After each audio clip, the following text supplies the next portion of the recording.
So the fall, really not much is running through your mind except for like, stay alive, stay alive, stay alive. Yeah, high school was, I think, like everybody else, you know, it has its ups and downs.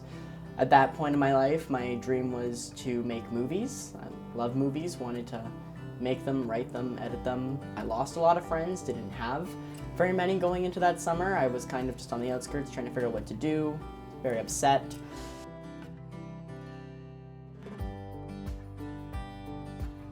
I drove and I picked up Cameron, about a 5-10 minute drive from DQ.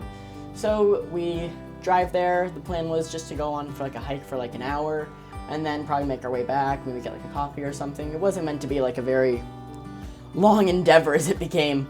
Along the path, just talking about things going on with work and in our lives. And then the ground pretty much broke beneath us as we were looking around and walking. And wasn't that much, so I was on the outskirts of the path. It's a very thin path, but I'm standing on the left side closest to the gorge and she's on the right. So as the ground broke off just a little bit, it only broke off a little bit underneath my foot, but I did lose my footing, and that's why I slid and fell down. So for most of the fall over the gorge, it's a lot of trees and branches everywhere and rocks. So I actually was lucky enough to catch myself kind of in like a half slide, half run, where I was like sliding but also like jiggling my feet a bit and trying to slow myself down.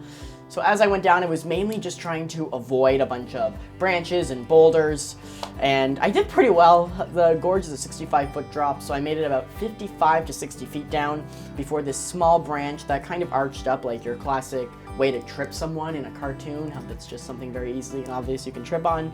My foot got hooked underneath that and I went flying the rest of the way down. So I became airborne a little bit. A branch sliced at my head, and then I landed on my elbows for the last 5 to 10 feet.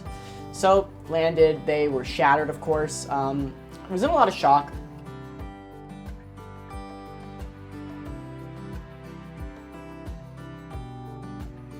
So now we're in the hospital, and this is honestly, it's easy for me to look back on this story and tell it now, but being in hospitals to this day still freaks me out. Like, I've been in a hospital twice this last year to visit friends, and like, it's so uneasy and unsettling just because like, I don't remember much because I was on Oxycontins and morphine and all these different drugs, but what I do remember is just like I didn't like it there.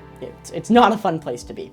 But I wake up in my hospital bed now, and they've got one arm in a sling and the other arm's right here. And they're like, so you shattered your elbow, you're gonna need surgery, which they're gonna do tomorrow and everything. And I'm like, but my other arm, it's also shattered. Like, I can't move. They're like, no, they took x-rays, they said your other arm's fine. And then they're like, so we read our x-rays wrong. It turns out your left elbow is also shattered. And I'm like, oh, really? Obviously it is. So now I'm in 2 slings, just kind of like sitting there like this. And yeah, I had to get surgery the next day. I go the next morning, very early, I'm woken up, I go to surgery. So they're like, oh, it's a routine surgery, you're gonna be perfectly fine, blah, blah, blah. So then suddenly I'm awake and I'm in this room. And it's the first time waking up where there's metal in me. So I have metal pins and metal plates in each of my elbows now.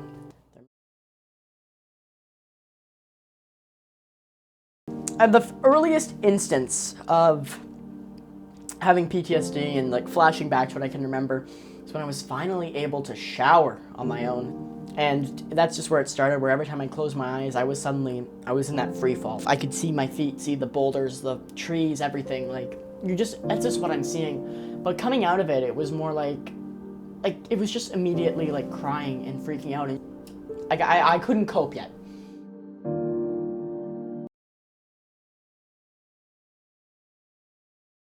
And really, like, she became a good confidant for me, where I was spending like most of my free time with her now. I was telling her about what was going on, and she was really there for me and just helping me like figure stuff out. And really, she helped me realize what I had to do. And then she said to me, you know, you need to find yourself new friends. It's high school. You gotta find, like, you know, the people who are gonna be like your actual friends at the end of high school. And that brings us to this group of 3 people by the names of Corey Girardi, Katie Crivello, and Alexa Walker. And I started hanging out with these people and spending most of my time with them. They became the closest things that I think I will ever have to that friend family. You know, they mean everything to me.